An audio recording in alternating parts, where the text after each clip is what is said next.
Sabe, ler legislação trabalhista, para a grande maioria das pessoas, pode parecer o equivalente a tentar decifrar a bula de um remédio extremamente complexo. Com certeza. É uma linguagem super técnica, cheia de incisos, parágrafos, que à primeira vista, não convida muito à leitura. Uhum, bem seca. Mas e se a gente mudar totalmente a perspectiva? E se esse calhamaço de papel for, na real, um verdadeiro manual de sobrevivência? Essa é uma ótima forma de colocar. Pois é, sejam muito bem-vindos e bem-vindas a mais um mergulho no tema. O material de hoje nos traz as engrenagens de como a sociedade tenta proteger o corpo humano das próprias máquinas e rotinas que nós mesmos criamos. Exato. Vamos analisar as fontes baseadas no capítulo 5 da legislação trabalhista brasileira, focado especificamente em segurança e medicina do trabalho. E o que o texto revela vai muito, muito além da burocracia. Vai mesmo. E o nosso objetivo na análise aprofundada de hoje é decodificar como a lei tenta equilibrar uma balança que é, por natureza, extremamente delicada. Sem dúvida. De um lado, a gente tem a responsabilidade corporativa e a pressão constante para manter a produção rodando. Do outro, uma proteção humana que precisa ser inegociável. Inegociável. A nossa missão hoje é traduzir o que parecem ser apenas regras secas em proteções físicas reais. A gente está falando daquelas linhas de texto que, na prática, ditam se alguém volta para casa ileso no final de um turno, sabe? Sim, é muito literal. É um estudo fascinante sobre como a legislação desenha, de forma quase invisível, a arquitetura, a rotina e até o ar do ambiente ao nosso redor. Certo, vamos desempacotar isso porque a primeira grande revelação das nossas fontes já quebra um mito muito comum no mundo corporativo. Qual mito? Aquele de que, quando a gente pensa em leis de segurança no trabalho, a imagem imediata que vem à cabeça é a da grande empresa recebendo uma lista interminável de obrigações, né? Uhum. E o trabalhador só esperando. Exatamente, como se o trabalhador fosse apenas um sujeito passivo na história. E, de fato, o texto detalha que a empresa tem o dever absoluto de instruir, de fornecer os equipamentos de proteção e fiscalizar tudo. Mas a segurança, de acordo com as fontes, é uma via de mão dupla muito estrita. Exato, não é um sistema unilateral de jeito nenhum. Não mesmo. O texto traz obrigações rigorosas para quem trabalha também. E há um detalhe que costuma surpreender muita gente pela rigidez, que é a recusa injustificada em usar o equipamento de proteção individual, o famoso EPI. Nossa, sim? Somente como um ato faltoso do empregado. E isso muda tudo na dinâmica do dia a dia. Para quem nos ouve, imagine o cenário. É um dia de calor extremo num canteiro de obras, a empresa forneceu o capacete, mas a pessoa decide tirar porque está incomodando. Acontece muito. Demais. Só que a lei não diz que a empresa simplesmente pode dar uma bronca. Ela dá o respaldo e até a obrigação implícita de aplicar sanções disciplinares. Exatamente. Se a empresa não age, ela se torna conivente com o risco. É a lei dizendo que a proteção à vida não é opcional nem para quem está sendo protegido. Perfeito. O que é fascinante aqui é como o sistema prevê não apenas a rotina ideal, mas também o momento exato em que essa rotina entra em colapso crítico. O botão de pânico. Isso. Isso nos leva à questão do embargo ou da interdição. A legislação institui o que a gente pode chamar de um botão de parada de emergência colossal. Como assim? Imagine um cenário onde uma caldeira industrial está claramente operando acima do limite seguro, ou um setor inteiro apresenta um risco de desabamento. Um risco real. Sim, se houver um risco grave e iminente para os trabalhadores, a Autoridade Regional do Trabalho, sempre com base num laudo técnico, tem o poder de interditar imediatamente uma máquina específica ou até mesmo selar as portas da empresa inteira. A produção para na hora. E o detalhe mais engenhoso dessa regra, e acho que é crucial para quem acompanha a nossa análise, é o que acontece com a folha de pagamento durante esse período. Esse é o pulo do gato. Porque a gente poderia pensar, bom, a fábrica fechou por segurança, ninguém trabalha, ninguém recebe. Mas não. Durante essa paralisação forçada, os empregados continuam recebendo salários normalmente, exatamente como se estivessem batendo ponto e produzindo. É uma engenharia comportamental e financeira brilhante, se a gente parar para analisar. Ela elimina qualquer incentivo perverso no sistema. Explica um pouco mais. Pense bem. Se os salários fossem suspensos durante uma interdição, os próprios trabalhadores poderiam se sentir pressionados a esconder os riscos. Eles poderiam pensar, melhor trabalhar com a caldeira quase explodindo do que ficar sem dinheiro para o aluguel no fim do mês. Faz todo sentido, as pessoas têm contas para pagar. Ao mesmo tempo, a empresa sente o peso imediato no caixa. Ter a produção parada enquanto a folha de pagamento continua correndo é um dreno financeiro absurdo. E isso força a empresa a resolver o problema de segurança na velocidade da luz. Com certeza. Não dá para deixar o conserto para o próximo semestre quando o relógio financeiro está girando contra você. É um mecanismo de pressão muito realista. Muito. E isso nos leva a um outro tipo de proteção abordado no texto, que não foca apenas nas máquinas, mas nas relações humanas e na organização social dentro desse ambiente de trabalho. Entramos no microcosmos da CIPA. A Comissão Interna de Prevenção de Acidentes e de Assédio. A criação da CIPA estabelece uma verdadeira democracia interna nas empresas. Como funciona essa divisão? A comissão é de composição mista. A liderança da empresa aponta os representantes dela, mas os representantes dos trabalhadores são eleitos pelos próprios colegas. E a lei faz questão de frisar a importância do voto secreto, garantindo que a escolha seja livre de pressões de gestores. O nome da comissão ganhou a palavra assédio. Uma mudança importantíssima. Sim, eles passaram a incluir a prevenção e o combate ao assédio sexual e moral em suas atribuições formais. E isso muda o foco, né? Muda tudo. É o conceito de segurança saindo daquela visão industrial antiga do risco de uma engrenagem machucar a mão de alguém e entrando na proteção da integridade mental e moral. O ambiente de trabalho precisa ser seguro do ponto de vista psicológico também.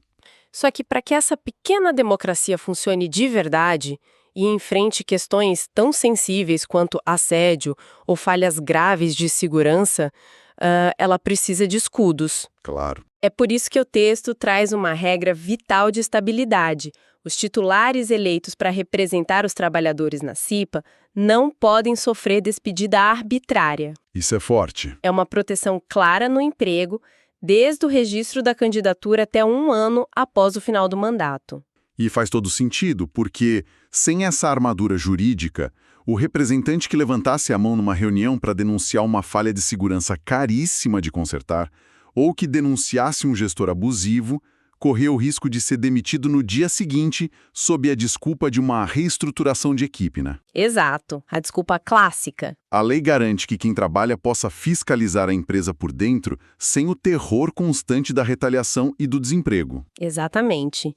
Se a empresa quiser demitir esse representante, terá que provar formalmente na justiça um motivo disciplinar, técnico ou financeiro extremamente claro e justificável. Tem que ter provas. Tem.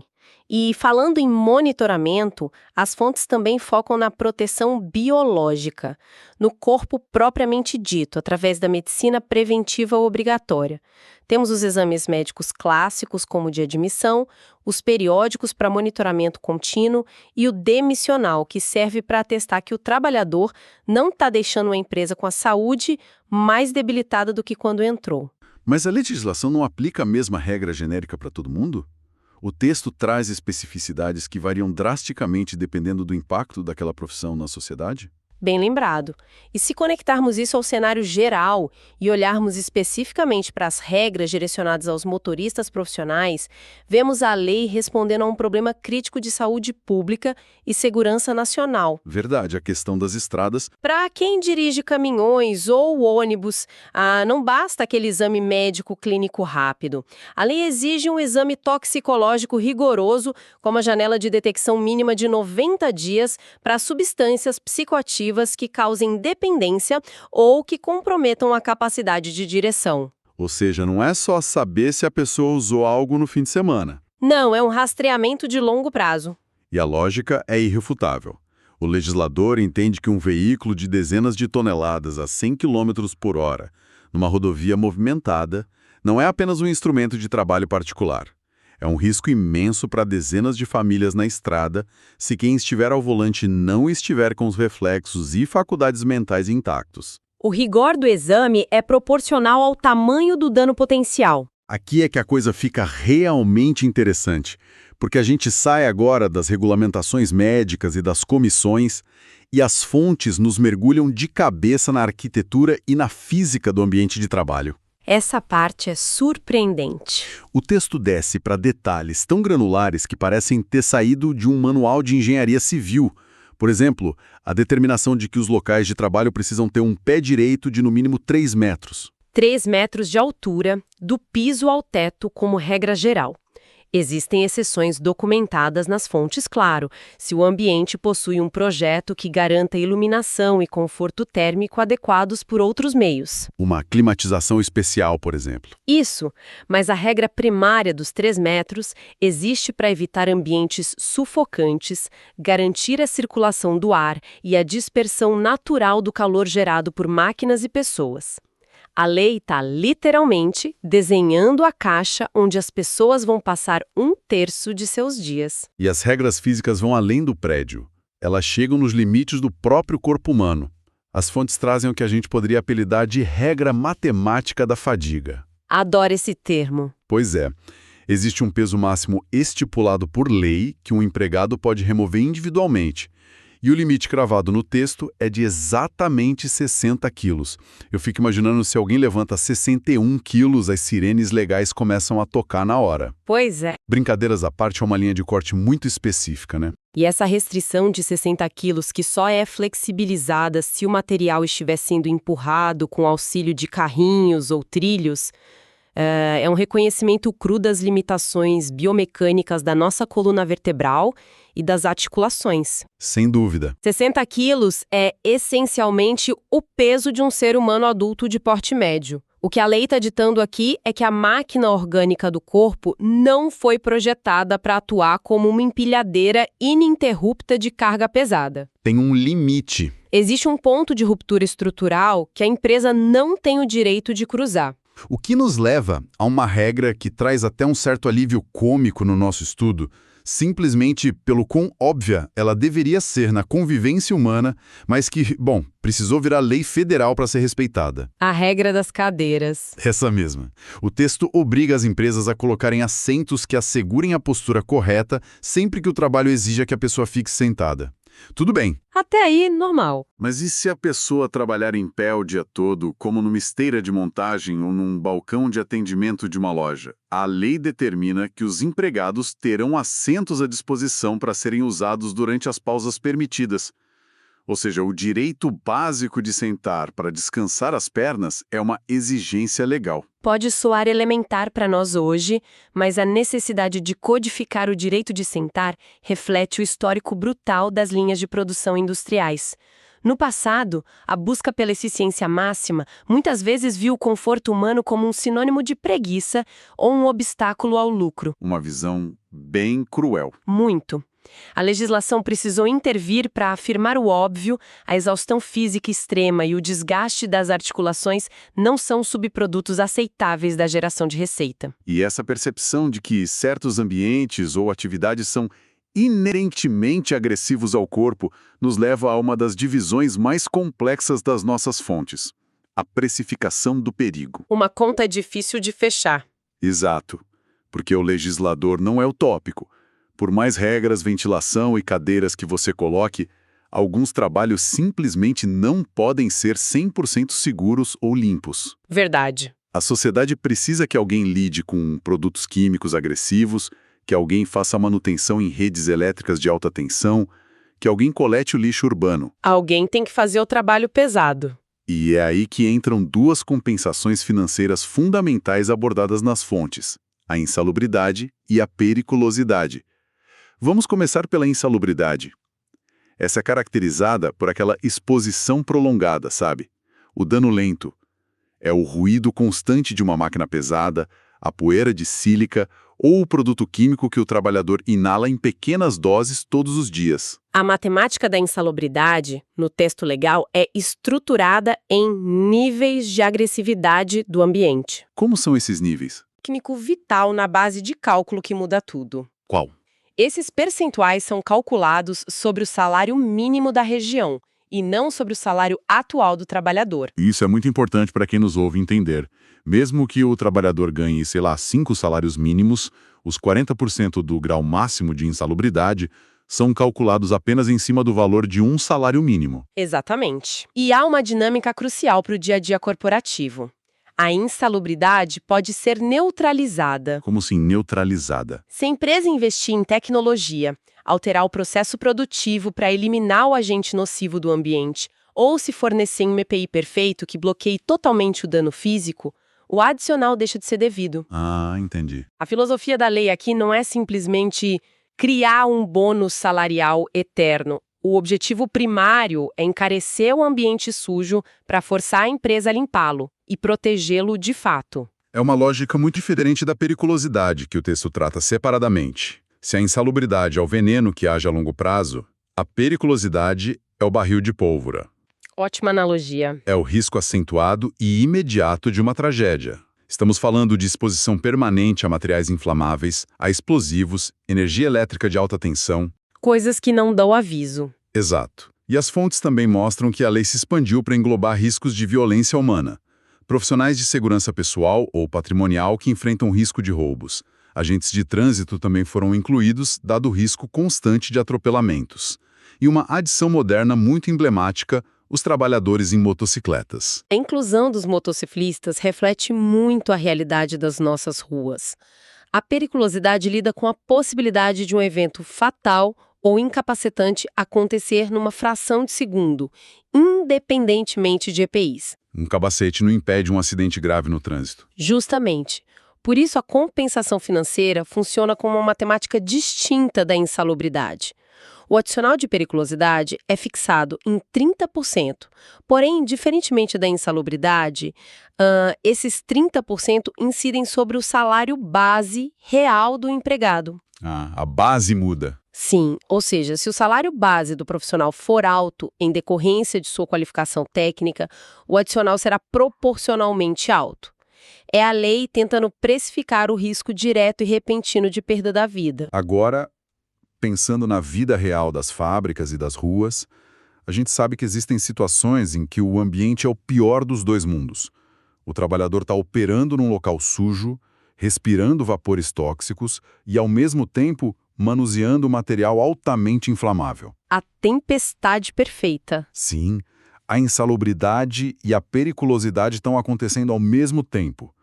E aí fica a dúvida para os nossos ouvintes: ele acumula os dois adicionais no olerite e leva uma compensação financeira dupla? Isso levanta uma questão importante. E a resposta das fontes é claríssima. Embora às vezes gere frustração para quem está na linha de frente operando sobre múltiplos riscos. A lei determina que não há acumulação. Não pode somar. O empregado não pode somar os dois adicionais.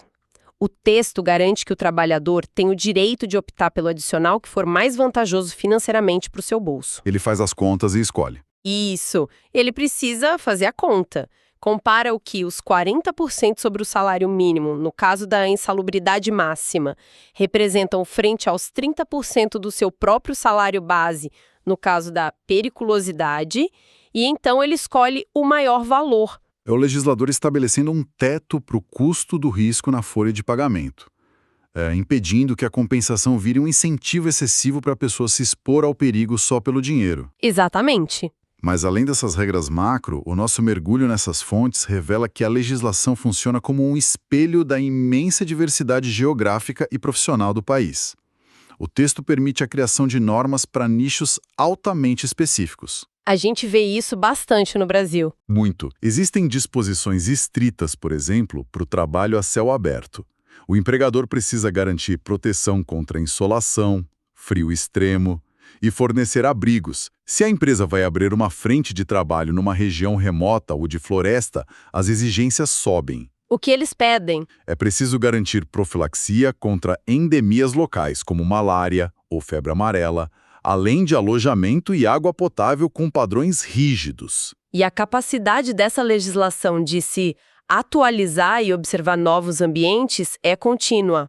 As fontes trazem uma adição curiosa e muito importante feita super recentemente, em 2024. Qual foi? A lei passou a prever regras específicas de proteção contra agentes patogênicos para pessoas que realizam trabalhos em arquivos, bibliotecas, museus e centros de documentação e memória. É fascinante pensar nisso porque, para a grande maioria das pessoas, uma biblioteca ou um museu são a imagem definitiva de tranquilidade e segurança. Um ambiente super pacato. Sim, super pacato. Mas os profissionais e pesquisadores que lidam com acervos históricos sabem a realidade. Aqueles papéis, pergaminhos e livros muito antigos não guardam apenas conhecimento. Eles abrigam colônias inteiras de fungos, bactérias e ácaros de séculos passados. Nossa, é verdade. Inalar essa poeira histórica diariamente num ambiente fechado pode devastar o sistema respiratório do trabalhador.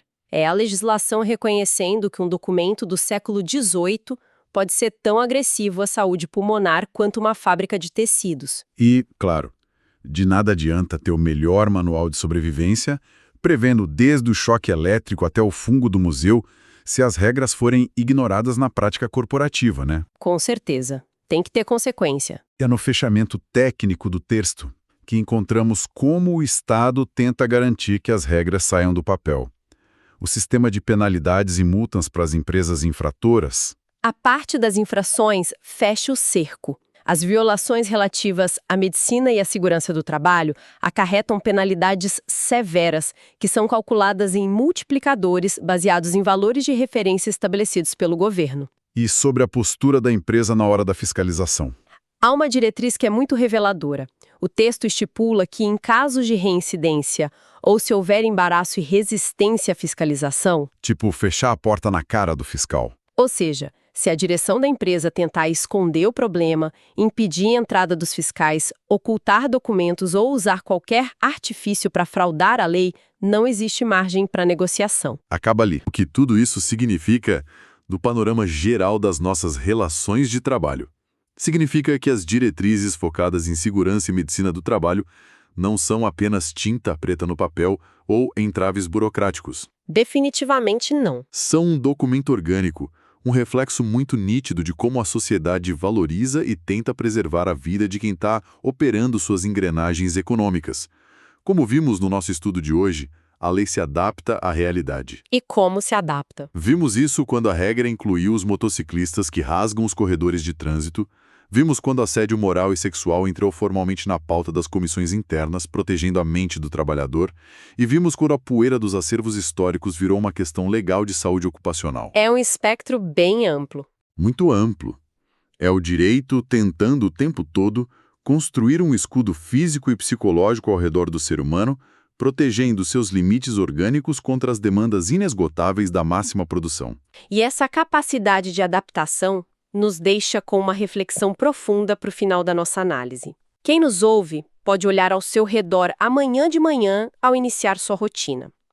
A intensidade da iluminação no escritório, a distância do piso ao teto, o formato ergonômico da cadeira, as rotinas rigorosas da equipe de limpeza. Tudo está conectado. Tudo isso, em grande parte, é uma coreografia invisível desenhada por essas regras que acabamos de desbravar. Mas a grande provocação, o grande desafio para o nosso futuro imediato é o seguinte: à medida que entramos cada vez mais numa era de trabalhos virtuais, de realidades mistas e modelos de trabalho remotos, fora do ambiente físico corporativo clássico, O famoso home office.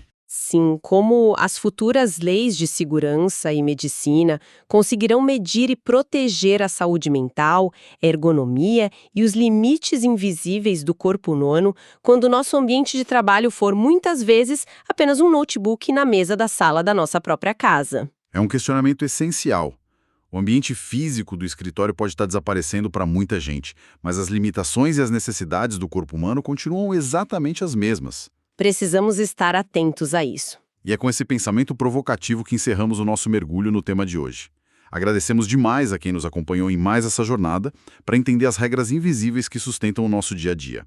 Continuem curiosos, continuem questionando o mundo ao redor e até a próxima análise. Muito obrigada a todos os nossos ouvintes.